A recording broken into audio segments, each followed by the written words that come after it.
Cool, so the recording started. Welcome to the NWC show. And would you like to introduce yourself to the guest? What's up, everybody? This is the Man of Steel, Mike Verna, and I'm very excited to be on this show right now. Yeah, man, so it's cool to have you on. I was watching some of your matches on AEW, some of your indie stuff. I was ended up in a hole in YouTube just watching your stuff. The cheesecake commercial stuff is hilarious. So I had to give props to that. If nobody's seen it, it's going to be getting shared on Twitter and stuff. You need to go check it out. It's pretty do. Fun. The more views, the better. So the first question we always ask is, what got you into wrestling? What turned you on about wrestling? For sure. So as a kid, I had two passions. One was baseball, which in America's pastime, one of the most popular sports we got, and pro wrestling. But as a kid, I started playing baseball at 3 years old. I never thought that you can actually become a wrestler. So I was just a diehard fan. And as I got a little bit older and I started getting back into it, because everybody goes through a situation where they love wrestling. They'll always love wrestling, but they don't really watch it that much. So obviously you hit that early high school, middle of high school. You're too cool for it. Towards my senior year of high school, when I started dipping into, some alcohol, because sorry, guilty. That was the best time to kind of relive the nostalgia of the Attitude Era of wrestling, the stuff that we grew up on. So a lot of my friends and I, we were just kind of bullshitting, talking about it. And I started getting this itch because at this particular time, I was kind of fighting a debate with myself to either move on to play college baseball or to just not play at all. And back then, baseball was always my passion, but it was also sort of a job. I always, constant work in high school, dedication, early mornings, late nights, all that typical cliche stuff. And I kind of wanted to go into college saying, okay, maybe let's just enjoy it. And then around 2000, end of high school, the senior trip, like I said, boozed up a little bit. We started doing some wrestling moves during the hotel room, breaking beds and whatnot. And from there, I said, you know what? Like, I want to be a wrestler. And it was weird because I never thought I was able to do it. And I decided, okay, I'm not going to play baseball. I'm going to kind of look at this wrestling dream and see how far I can kind of go with it. In the beginning, I had no idea what to do because you don't really know. Like I said earlier, with baseball, you could just sign up, or any sport, you could just sign up. Wrestling, it's kind of like, are we circus freaks? Are we aliens? Are we actors? No one really knows exactly how to start, especially me at that time. I'm talking 2010.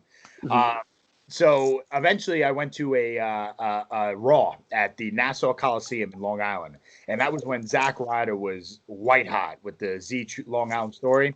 And we had met the Big O, who was featured inside of his YouTube show.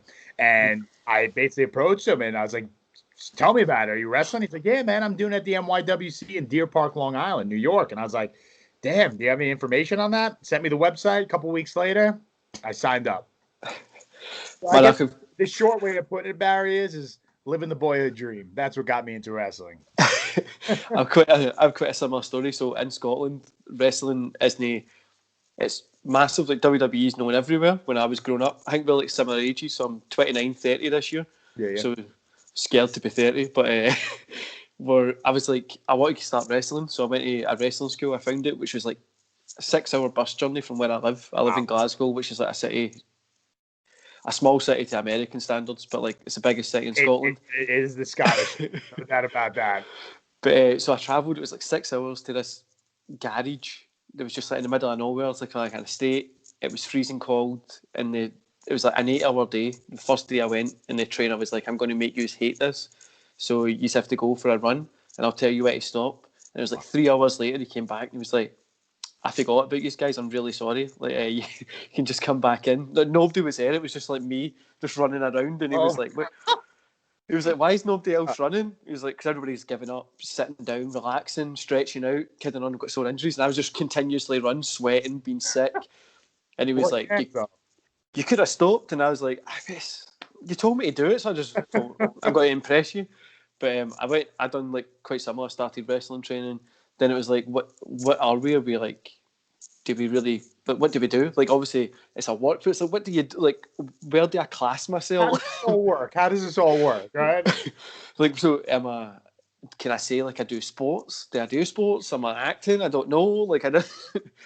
Dude, I could agree more. It's interesting. You mentioned like that run. I wish that some of the schools in America put the students through that before they can get in the ring. Because now it's like, oh, you got $150 for tuition? Sure, go in the ring, see what happens. That's not all schools, but that's some schools. And it shows. It shows on the road. Let's put it that way. I think a lot of it happens across the board anywhere. Everybody thinks they can do everything. Everybody thinks they can do their own business or be a celebrity. And you can kind of see it. Especially in pro wrestling. Everybody wants to be a promoter. Everybody wants to be a wrestler. I just said I got into wrestling because I want to live the dream. And I think everybody should have the opportunity to live the dream. But that realistic expectation has to kick in once you step into the ring and you have an idea, okay, this is what it's about. And I actually commend a lot of people who have tried it and said it wasn't for them, because it kind of gives myself validation where it's like, yeah, this is hard. This is hard. People may look down on it sometimes. People may critique it. People may have certain things to say about it. But at the end of the day, this is hard. Not everybody can do this. And trust me when I tell you, when I do this, I know it's hard because it hurts. Yeah, man. So the reason I stopped wrestling was I broke my neck. So I'd done the silliest thing. I was coming out the ring. It was like just training, just practicing. So I was training over in Holland with one of my best friends and this Japanese wrestler. We were learning like cool Japanese stuff, which they just beat the shit out of you. Chest must have been red, but yeah, I was coming out the ring just like tired after like a long day. I slipped, fell. The way I landed, my neck turned, and I like broke my neck. So went to doctors, and he was like, you're going to need to stop this. You just can't continue doing it. I'm like touching my neck right now. Because I was like, this is going to be my career. So I was like 18 when that happened, and then that was it. I went through some personal stuff at that time as well, because obviously I broke my neck, and I'm like, what am I going to do? This is my life. But recently I came back into it, doing like my YouTube stuff. Nice. I felt like I loved with wrestling when I was like, they don't love me anymore. I broke my neck. Now that you're only 18, 19, you don't care. You're like, I'm not talking to you anymore. But I got back into it about 6 years ago. But I was like, what can I do? Then obviously YouTube's coming up, podcasting. I like to talk to people. Then I'm like, I like reviewing wrestling. I like the kind of back office stuff because I do business now. But I was like, I can't go back and wrestle because of my neck, but I can still kind of be involved in the business. But like what you say about people saying, I still get people to this day that tell me, oh, you just kid on, you're just in the ring, just jumping around. And I'm like, all right, aye, great. No, that's awesome though. But I mean, you took such a bad situation and you moved it on to something that you're equally passionate about, all within the same umbrella of pro wrestling. So it sucks that you broke your neck, but it's good that you're doing what you're doing right now. Did you have surgery for it?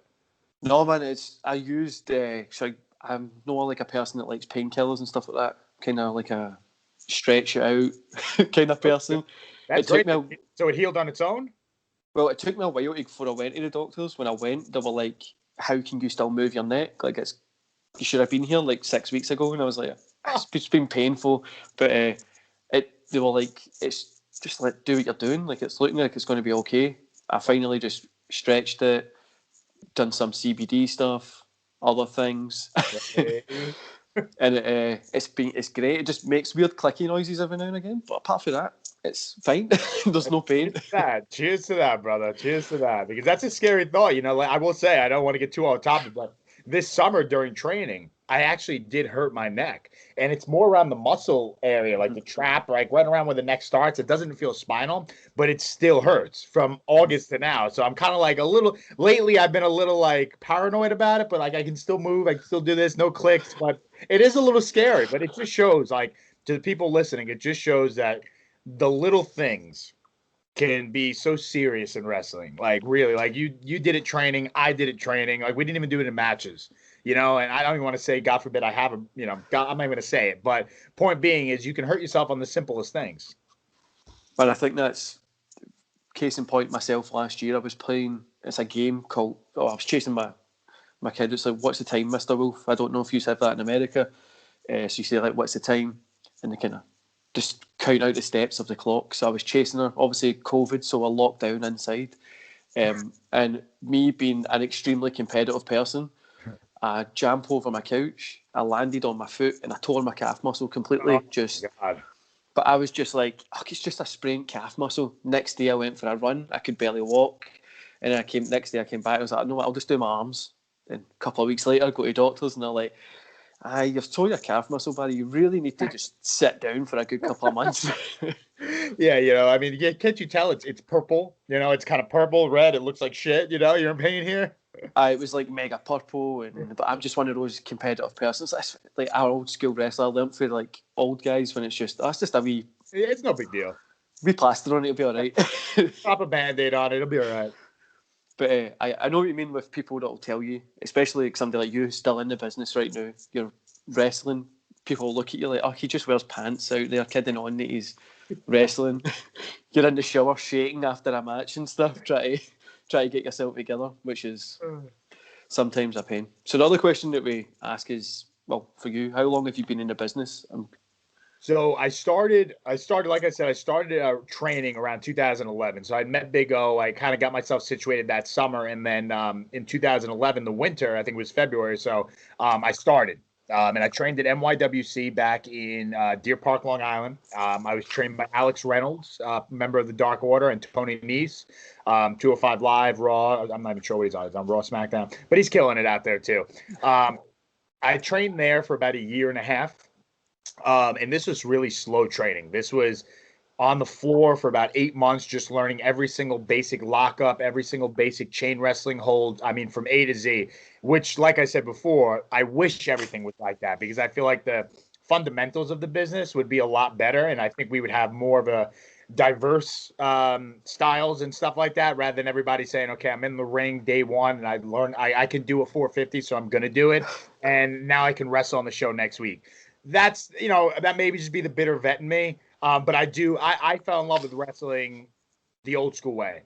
I didn't grow up in the 80s, but I watched the 80s wrestling. I grew up in the 90s, Attitude Era. It was a very specific style. That's what made me love wrestling. Obviously, a lot of that has changed, but so on and so forth. So that's what I did back in NYWC. And then real life issues came into play between school, work, and the travel. So I live in Brooklyn, New York, which is the city. Long Island is more of the suburbs. It's about an hour and a half away from where I was going to train. So not the 8-hour bus drive that you had to do. So I don't sound like a little bitch, but it was still a little bit of a pain in the ass going from school to work and then driving 2.5 hours in traffic on a Tuesday night to train for 2 hours. So, as a 19-year-old kid at the time, you're just kind of like, yeah, this is a lot. Like I quit baseball to do this. And now I'm working at a really good job for a 19-year-old making decent money. And now I have school. So I have all these responsibilities, these very minute responsibilities because they're childhood responsibilities. But I'm sitting there and I couldn't balance it all because at the end of the day, you just want to be a kid. You just want to be a college kid who's making some money, working I was a GNC manager at the time. So I was making $12 an hour in 2010, which is pretty good at an 18-year-old. So I was like, oh, shit, I'm going to buy a BMW in a couple of months. Never happened. Never happened. But I like living that whole like, all right, I'm going to work. I'm going to have fun. I'm going to do this whole lifestyle. And wrestling, as much as I loved it and wanted to do it, it became very hard to make that trip Sunday and Tuesday. It was only open 2 days a week. So I faced the reality about 9 months in, right before I was getting ready to really get more to the intermediate training. I'd gotten into the ring. I learned how to bump. I learned how to roll. I did all the basic stuffs that you would do in the ring. Mm-hmm. And now I got to the point where I was starting to do some heat drills, some opening spot sequences, stuff that I was just kind of like getting my feet wet with it.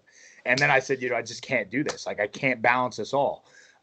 So fast forward a couple of months later, actually almost a year, I was at Money in the Bank at the Wells Fargo Center in Philadelphia. It was a pre-show match between The Shield, Roman Reigns and Seth Rollins versus the Usos at the time.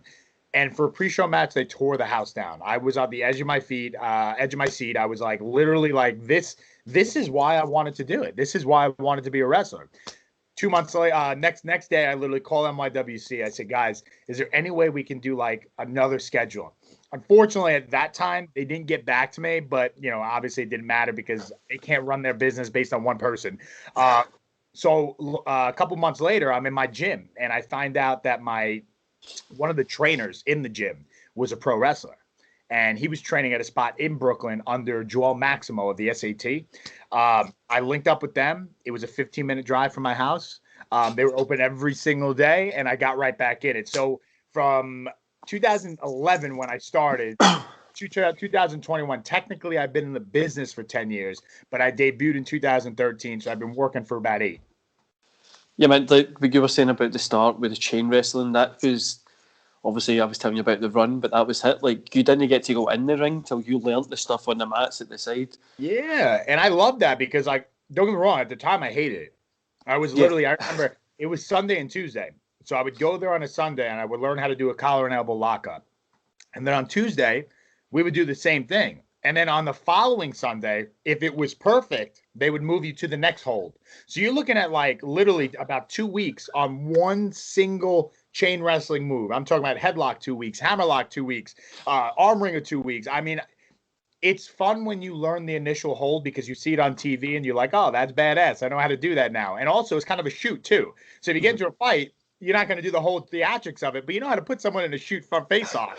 So it's like, all right, it's a cool little self-defense thing. But eventually it gets to a point you see the veterans and the intermediate guys in the ring and you're salivating. You're like, I got to be in there. Like, I got to be in there. And you start getting down on yourself because you wonder, it's like, A, I'm paying for it. B, I'm making this drive. It's like I said, the commitment thing of it at that young age. It's like there's so many things that go through your mind where you just want to be in the ring. I look back at it now and I tell everyone, I even told Joel when I got to him in 2013 or 2012, I said to him, I was like, if I didn't have the fundamentals that NYWC gave to me, I would not be a wrestler right now. Because there's no way I would be able to learn that he was a finishing coach. So he was so much of a quick type of training thing. I would have never been able to kind of like absorb it the way I did now. So I'm thankful for them. I'm thankful for Joel. It's a wild world we live in with this wrestling. I think as well, like for me, when I went to wrestling training, straight away it was a shoot wrestling, so it was an Olympic wrestling trainer, and he just lined you up and just single leg took you, double leg took you, threw you, and he was like, "This is what wrestling is, but then we'll show you how to take them." And it was like 4 weeks you're just getting through around there, Dude, right? and you're like, "What the?" Going home, you're like, next day. I think that's the big difference between what we just said is that I feel like in Scotland and other countries, like you hear Canada, you hear Mexico, where they'll like beat you up in the beginning to start you up. Like they really stretch you out. In America, there are some schools that do it, especially like low key. Like we don't have like not low key the wrestler, low key I don't know if you know the expression. Like I know what you're talking about. Yeah. They were like low key beat you up a little bit. It's like we'll get in the ring with a chain wrestling and you'll just feel a little bit more of a snug headlock, really twist that arm a little bit more. You'll see that. But you hear these stories where it's like, yeah, first day of camp, walked in, single leg takedown, couldn't breathe. It's like, right? I think it's the best way to learn as well because then if you're in the ring and somebody has been a little bit aggressive, you know how to take that. So you know how to man up a little bit because a lot of people like now, like what you're saying is it's everybody wants everything so short. Even in wrestling, like stories, everybody wants it like start it 2 weeks ago and finish in 2 weeks, straight away. Yeah. And that's the same with training. So I've spent 10 years building a business. It's took me 10 years, and it's one of my crownest achievements is to be self-employed and not have anybody. But obviously, COVID has just kicked the legs away for that for everybody. But it's just like when you see people that come in, they'll go, "Oh, that's easy." Like you overnight success. One of my friends from school went, "Oh, it only took you like 6 months," and I was like, "I've been doing this since we were in school. It's took me like a lot longer than 6 months."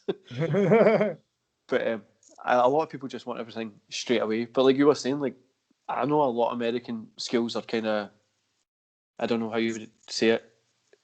It sounds so cheeky when I say it. Like it seems easier. But obviously it's more like show busy.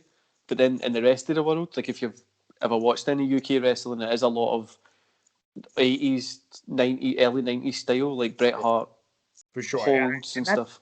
That's the best, to be honest with you, in my opinion. I feel like in America, we are such a hybrid of everything. Lucha style, strong style, British style, catch style. Old school attitude era style, big man, like it's just such a mix. Like everyone is just a melting pot of styles that it's hard to find an identity, which isn't a bad thing. It's not a bad thing that we have the ability to do so much. It's just, I think if we remembered what wrestling was at the core, we could still do all that stuff and it would still be awesome. But I feel like we are some companies, some not necessarily companies, but some people, some wrestlers, some some companies, we lose the idea of what wrestling is. You know what I'm saying? Like we lose the idea of like we're trying to tell a story, and I think AEW has done a great job, not to be biased, but I think they've done a great job of skewing that perception where a lot of people thought, oh yeah, we may have a lot of flippy guys, but guess what? We're starting to tell stories, and we're starting to tell stories that A, are beating other companies in the ratings, and B, actually starting to get people invested in. And they're doing these stories with wrestlers that are technically never supposed to be stars, like Orange Cassidy and Joey Janela and Jungle Boy, people that they would count out.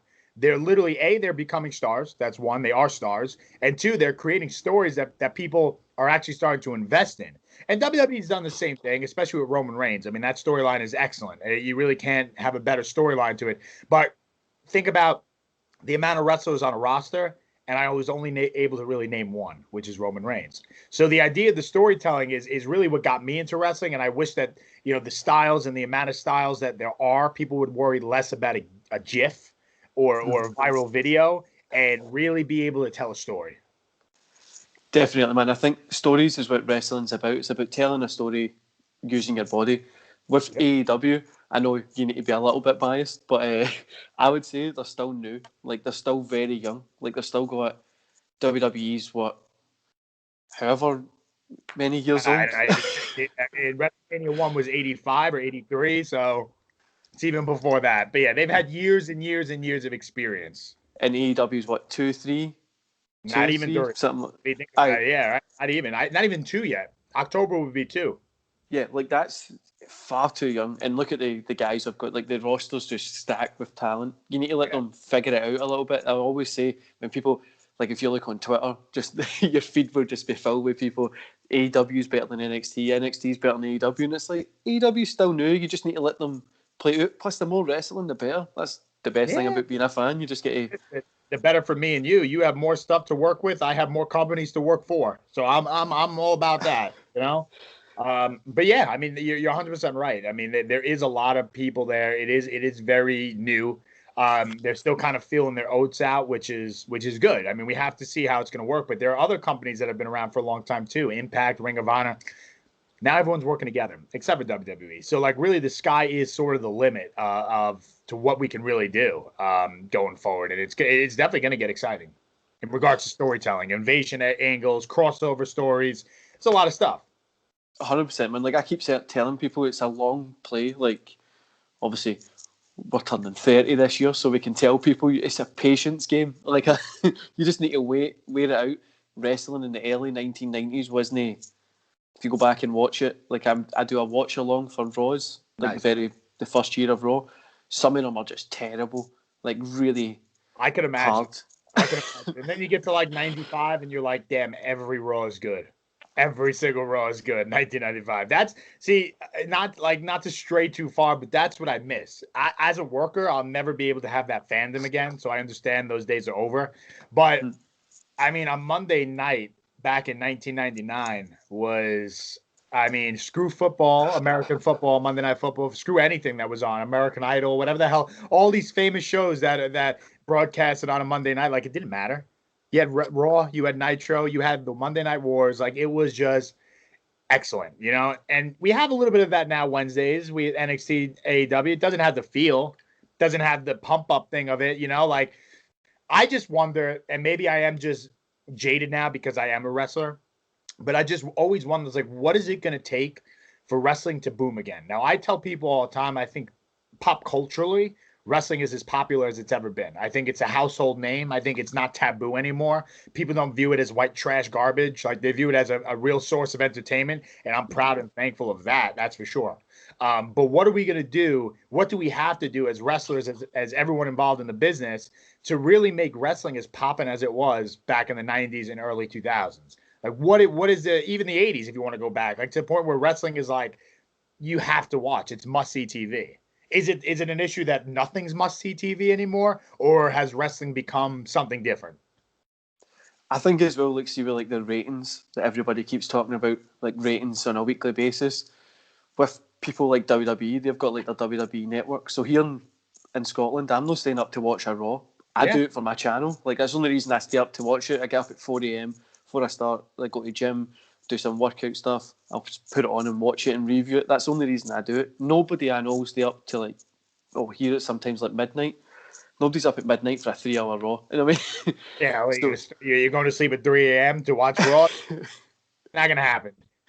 I think a lot as well is the loss of kayfabe. Obviously, kayfabe, everybody knows it's fake. Like, everybody knows it's not real. It's a work, right? But when you go into Twitter, you see somebody, it's maybe a bad guy out eating pasta, posting nice selfies. You're like, just keep it a wee bit, like. Yeah. Yeah, I couldn't agree more with you on that. I really couldn't. And it's hard because you took the words out of my mouth by saying kayfabe's dead, because it's like a double-edged sword. It's like if everybody acknowledges that kayfabe's dead, then how can you really, break the fourth wall or blur the lines? I go back to John Cena versus The Rock, WrestleMania, when they 27, 28, 29, that whole 3-year feud between them. That was, to me, probably the closest thing to the lines being blurred. We had previous knowledge that they didn't like each other very much. John Cena said something about The Rock. The Rock took it a little personal. They haven't seen each other since. Rock comes back. He starts running his mouth. The promos were great. The promos felt real. So, we can know that it's a work. We can know that kayfabe's dead. But if you kick the doors down and you really blur those lines, I think that's what makes it must-see TV. I think that's what we need. I'd 100% agree with that. But then in that case as well, you believe that they didn't like each other, so kayfabe was involved in a little bit. Yeah, that's a great point. It's a great point. It's just like reality TV. It's obviously a work. Everybody knows it's fake, but it's okay just to keep it as a work. It's like you lose yourself for an hour, or no, 3 hours. You couldn't do that. 2 hours, whatever. Other reality TV, I don't know about that, but but just like that kind of work stuff it's there. It still works to this day. People like the suspension of disbelief. That's what wrestling is.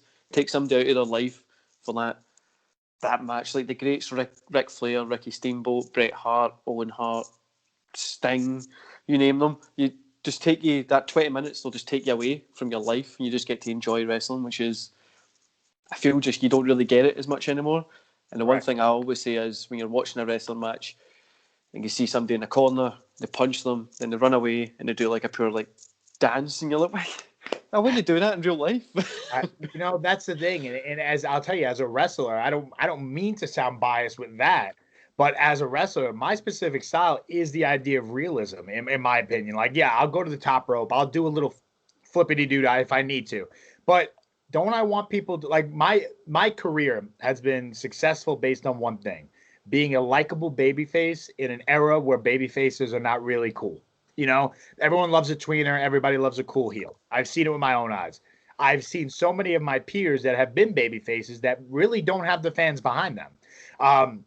I've been lucky enough to do that. I think it was a lot of work trying to balance out the character, the match quality, the style, the merch, everything from A to Z, the social media. Like, you have to, portray a brand to make people universally get behind you. And I've done that as a babyface, which I really, really like. But part of being the babyface was making the fans emotionally invested in my match. Enjoy the heat. Let me get beat up. Get the sympathy from the crowd. That is the crux of my match. We can have a spot. We can do some cool shit. But as soon as you beat me down, that's when we get the people behind me. That's when we get the match. That's when we get the investment. And it's like the old school way. It's like if you're at a wrestling seminar, if you're at training, and your trainer or the wrestler teaching the seminar will say, find someone in the crowd and make eye contact with them. And that will start the tidal wave of reaction. I've seen that work with my own eyes. I've seen it work literally in a hold. Find a woman, a kid, or a young guy, whatever it is, and just be, if it's a guy, be like, come on, man, help me out. And all of a sudden he's chugging his beer. It's like, let's go, man. And then you get the crowd up. If it's a kid, they start getting crazy. If it's a girl, well, throw them a wink while I'm in there and see what happens. But it all works. It all works. And that's been my thing. It's like, we don't need the flips. We don't need anything too crazy. Let's just tell that story, and it'll work. I went on a little bit of a rant there myself, because I think wrestling will be back to what it used to be if we can all get on that page. But obviously there are people that do love the car crash matches, the high spot matches, the Cirque du Soleil matches, as I like to call them, where everything is a flip and something incredible. All impressive. Every single thing is impressive. But where is it when it comes to your wrestling? And, wrestling is different for everybody, so it's hard for me to judge it. I'm just telling you what I like. 100%, man. All these are my opinions as well. The stuff that you're saying is what I would say. There was one that I seen you do, and it was like a power bomb into the turnbuckle. And it was like, that looks pretty cool. You believe that, like you're a big guy, you power bombed the guy. I can't remember what match it was. You power bombed the guy, and I was like, it looks really cool. And then like the next minute, the guy got up and he done like a flip thing, and I was like, you just ruined it. It looks so cool, and then you just ruined it for me personally. Like my kid was Potom, he was like, oh my god, this is like, but I'm like, flips. Take it away. You know, But it's weird too, because like as a wrestler, I like to move. You know, I like to do some impressive stuff in the ring because, you know, it makes me, you know, one of the things when I stopped playing baseball, like I said before, one of the things that I loved about wrestling is that I was training for something. I love the idea of working for something as an athlete. I love the idea of being a pro athlete. It's the best thing, you know, to me. I love it. I love being able to eat right, train right. Like if I eat like shit, I feel it and I say, oh, you did that to yourself. Like that's all that stuff. The only thing I can't really kick is the drinking, but whatever. I enjoy good beer. But I love that about that. So when I'm able to kind of test that athleticism in the ring, I love that because it is a rush. Like no one likes, don't get me wrong, I love telling a story in the ring, but I'm not having the best of time when I'm getting beat up with 5 minutes of heat. No, you know, like I'm just getting my ass off. It's not the most fun. But you know, it has its balances. It's a matter of, can you tell a story within those crazy athleticism spots? You know, if I give that guy a power bomb into the buckle and he's able to do a crazy spot afterwards, I'll appreciate it if you remain to sell that back. You know, you do a crazy flip, you get up, oh shit, that still hurts. Then I can start saying, okay, he's trying, because my thought process is if I'm going to fight, I'm not going to give up no matter how hurt I am. You know, if someone just gives me if someone takes a pool cue and slaps it over my back, it's going to hurt like hell. I'm going to turn around, but I can still maybe jump over him and punch him in the face and then remember my back's hurting. You know, it's a weird analogy, but I've also learned that in Hollywood. Doing movies and stuff, when you do your stunts, it's like you watch a movie fight scene, you're like, oh, it's so unrealistic. Obviously, it's very unrealistic. But as an actor, you want to make it kind of realistic. So if you get punched in the face, you know, the director may just say, okay, yeah, you get punched in the face and then you punch him back. But as the wrestler, what if it's, I get punched in the face, there's a big cell, maybe I add a spit to it, maybe I, you know, whatever it is, and then you go to the punch. So there's like elements of it where we can just kind of create it while doing all the unrealistic things at the same time. 100%, man. That's what I always say. Like, it's a story of like wrestling's, like I say, it's just a story. Everybody's just enjoying the moment, and you need to have something for everybody. For me, I always say wrestling at the minute is that 1990 till 1994 mark. Like it's missing something. Nobody knows what it is yet. People try to figure it out, and people that are much more smarter than me will probably figure it out. I'm not going to get it. I'm not going to get it either, Barry. I'll tell you right now. I'm not going to get it either. I've been trying. If I get it, I'll let you know. We can go make a ton of money doing it. Make some money. So the other question that we always ask is, what's one thing that if you could change about today's product, would it be? Would that be, obviously we'll talk about the flips. Would it be that, or would it be like, I'll tell you, story-based? Or I got something to add to that. So obviously we had a nice rant there about styles. And I do want to clarify for people listening. I don't think flips in wrestling are bad. I do them. And I laugh every time. I'm sitting here. I miss the days of Ultimate Warrior Hulk Hogan and The Rock and Stone Cold, but there I am on top of a turnbuckle doing a swanton bomb to the floor. Guilty. I like it too. But, you know, they're just wanted to give people the credit. If you do flips, if you do high spots, I'm not shitting on you. I love you all. I'm just saying, it's my flavor of ice cream. What I would change, and I often used to have dreams about this. When I first started wrestling, I was so high off of like the idea of, I'm a wrestler now, all this stuff. I would often dream about wrestling. You know, it is what it is. You have your dreams. And I would always have these dreams of me going to Vince McMahon and saying, Vince, you were most successful when you did this. You were most successful when you weren't so PG. You were most successful during the Attitude Era. And I would just tell him, I'd be screaming at him. I would say, like, the product sucks now. Why would you not go back? And I would always remember this dream. It was so vivid to me. But that was it. And I'm not saying that I want to go back to the Attitude Era where everything is, you know, shirtless girls and beer drinking and middle fingers. We're past that as a society. You know, it is what it is. Do I think we have to be totally PC about it? No. I think if we look at it as entertainment, it's the same thing as a movie. You know, if you go watch a movie and you see, you know, something, it's a movie. It's fake. We're providing entertainment. We should have barriers where not everybody gets super sensitive over a storyline or an angle, because it's entertainment and we need that. We can't take away every single thing that entertains us because we get offended. don't get me wrong. Everyone is valued to their opinion. If it does offend you, I apologize. I'm sorry. I hope a product that is on TV never does offend you, because no one should go through that. But at the same time, let's view it differently. Let's view it as entertainment and not something personal. But I think that feel of those generations, like you said, the early 90s to the late 90s, early 2000s, where there was an edge. Wrestling requires an edge, and AEW is doing that to an extent. With the blood, they bring back blood. Their storylines are a little bit more risque, but not necessarily too risky. WWE has not. WWE has really not. The only time they get risky is when Brock Lesnar or The Rock are on screen, because they can do and say whatever they want. So for almost a 30-year-old guy, when I do watch a promo and I hear The Rock call someone a God knows what bitch, I pop, because I'm like, yeah, there you go, tell him. Because sometimes you watch a promo and it's like, oh, they just say stupid things, and it goes back to the realism of it. Like, let's bring the edge to it. I want the edgier storylines. I want the edgier promos. I want the edgier matches. I don't need hardcore death matches, but I want the edgier matches. I want to feel. I want everyone to be safe. I don't want to take unprotected chair shots to the head anymore. I'll tell you that much. I don't want to bleed profusely for no reason, but I'll be the first person to tell you. If I'm in a match that I'm emotionally invested in, the first thing I'll ask is, if you want color, I'll give you color. So I'm about that. It's just, I think we're missing an edge in wrestling. 100%, man. That edge. Wrestling was always like the reason Stone Cold got over. He was just the normal person in the ring. The Rock was the pretty babyface guy that everybody hated. Then you've got like the Undertaker was probably the only one you could never really, the dead guy, you know what I mean? Like, but everybody loved him. So it's the dead guy. But like, it's a society norm. Like, what was happening in society was happening in wrestling, and there's so much. Wrestling always pushes envelope. Like, it always does something a little bit, like you said, risky, and especially with today's culture, obviously people get a little bit more triggered and stuff. I'm from Scotland. If you get triggered in Scotland, you don't shouldn't live here. Excellent. But just the way we speak is a lot more.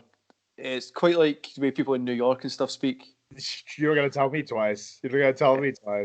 Like, it's the New York I grew up in, at least. I don't know about the New York now, but the New York I grew up in, for sure. Well, Scotland's the exact same. It's there's a very small percentage of people that are like the way people are in it just now, if that makes sense. Yeah, I got you. Like, that triggered culture, obviously you don't want to make somebody upset when they're watching a program, but pushing that envelope, making somebody, like, what is it? So if any press is good press, if somebody gets a little bit asked about something, you kind of got to get more eyes on the product. Like, what did you say? I need to watch this. What are they saying? Yeah, I mean, and that's the thing. Like, you said it perfectly. Is I don't want. Trust me when I tell you, I don't want anyone being offended or hurt ever. Like, especially when they watch something that I do or a business that I'm a part of. I don't want anyone to feel a certain way about it. But, there's a fine line. If people are going to call wrestling fake, or if they're going to, kayfabe's dead, all this stuff, then then view it as another form of entertainment. If you're going to view it as that, then you can't view it any differently than a movie or a television show. You can't look at something that's raunchy and say, oh, these people are bad. Like, no, these are, I hate to use this term, but they're a form of actors. They're putting the performance. We're putting on a performance view. I mean, if that's going to offend you, yeah, don't buy a ticket, but don't say that the business has to be a certain way. I don't think pro wrestling is PG. I don't. I don't think it's a PG product, period. It's people fighting fakely, but they're fighting. You don't go to watch a horror movie without expecting to see somebody get killed or blood or something. Exactly. So it's like the same thing. You want to see a staged combat fight, expect it to not be PG. That's my opinion. I just think WWE is too scared to push that envelope anymore, because they've got, obviously, with like kids watching and stuff like that. But like, you're the same age as me, so back when we were watching in the 90s, there was blood every day, every Monday. There was the fire, people getting hit by cars. Cactus Jack going through the Hell in a Cell. Undertaker's dead. Stephanie McMahon marrying the Undertaker, getting crucified, crazy stuff like that. Granted, edgy, totally, I get it, but entertainment. I wouldn't let my kids watch it if. I go, of course, but that's the thing too. It's like, we have the choice. Like, we don't need our kids to watch it. I understand they sell a lot of merch. It's all business at the end of the day. Make the stockholders happy. Sell the merchandise to the kids. At the end of the day, everybody's happy. But like I said again, too, I don't want to be biased, but I feel like with AEW, at least they've been bringing back some of that old school. I don't want to call it nostalgia, but that feel, a little bit of that old school feel, a little bit. You know, they're taking the new school style of pro wrestling, but they are giving back the old school fundamentals of the storytelling and whatnot. 100%, man. I have my own gripes with like AEW and stuff, just as a kind of fan perspective. Yeah. But it's because they're new. It's nothing like I'm not on Twitter bashing them every week. You know, when like if I make a review, I'm criticising them because I want to see them succeed. I want to see every wrestling promotion succeed, every wrestler be the best they can be. I don't want like somebody to be like, oh, I hate that person. I'm never wanting them to work. Like, do what you want. You get paid. I don't really care what you do. So the last question we always like to finish on: if you could go to any time in history, so any pay-per-view, anything, and you could be a wrestler, who would you? Well, you're a wrestler, but you know what I mean. If you could go wrestle against somebody on any pay-per-view, any show, what wrestler would you wrestle, and what show would you be on? It's a tough question. It's a fun question. And I will be as unbiased as possible here. I will be unbiased. I would love to wrestle John Cena at WrestleMania, because you gotta, if you want to be a wrestler, you gotta at least experience it. And what was the last part of it? What was the match? What would be the match? Would you go over? Would you win? Would you lose? What would you? Well, I'll be honest with you. I got to say I would have to go over because it's passing the torch. The Rock did it to Cena. Cena's got to do it to the guy over here. The reason why I chose Cena is because I feel like, again, I mentioned before about being a babyface, a successful babyface for most of my career. Cena was like that. Cena was polarizing. He was made to be a babyface, but our styles are very similar. You know, we wrestle very similarly. I tend to imagine I'm a little bit more technical than him because Cena is Cena in the ring, but no one can deny the fact that, I mean, he's probably the most successful wrestler since Stone Cold Steve Austin, by far, I imagine. So, you know, it's hard to say that you don't want to wrestle the face of wrestling, you know, from my generation, at least, from the last 10 years. So it's got to be him. It's got to be him. 100%, man. Mine would either be John Cena or Bret Hart, just because to be able to wrestle Bret Hart would be insane. Do you want to have a box office match with Cena, or do you want to have a wrestling box office technical masterpiece? Two things. Like if you turn to me and said, do you want to work your ass off? I'm going with Bret Hart. With Cena, I feel like you can tell a story without having to do much. You know, that's the beautiful thing of Cena. It's not a knock on Cena. It's just you don't have to do much more. Yeah, 100%. Like that's my two picks because, like you says, you can sell much more with John Cena. But if you could go back in time to wrestle Bret at his prime, you'd be like, this would be great. You'd probably beat the shit out of you most of the time, but it'd still be fun. It'll be fun. Totally be fun. What would you like to say, kind of finishing off the recording? What would you like to say to people? Where can they check you out? Where can they find you? Sure. Well, first of all, thank you for having me. This was a podcast I really enjoyed because we really were just shooting the shit. We were talking, we were conversating, and that's the most fun. Sometimes you come there and you hear, and like you said earlier, you never want to just ask questions. You didn't ask questions. You did it very conversational, and I didn't realize there were questions because we were just talking, having a good time. So please keep listening. Tune into every episode you put out there. I really enjoyed it. I'm more than happy to come back. For anyone else listening, you could follow me on social media, Man of Steel MV, on pretty much all platforms. Check out AEW Dark, check out AEW Dynamite, check out All Wrestling, for sure. You know, I'm not one of those guys that will say, screw the other team. Check out All Wrestling because wrestling is the reason why we're all here, right? So keep supporting, stay safe, stay healthy, and I hope that I can make my way over to Scotland one day. What do they got out there? Is ICW out there? Is that what's the big? ICW is a big one. It used to be the SWA. There's quite a lot of small ones, but ICW is on WWE, so yeah, you don't want to go for them. There you go. So if you hold on for 2 minutes, man, I'm going to end the recording.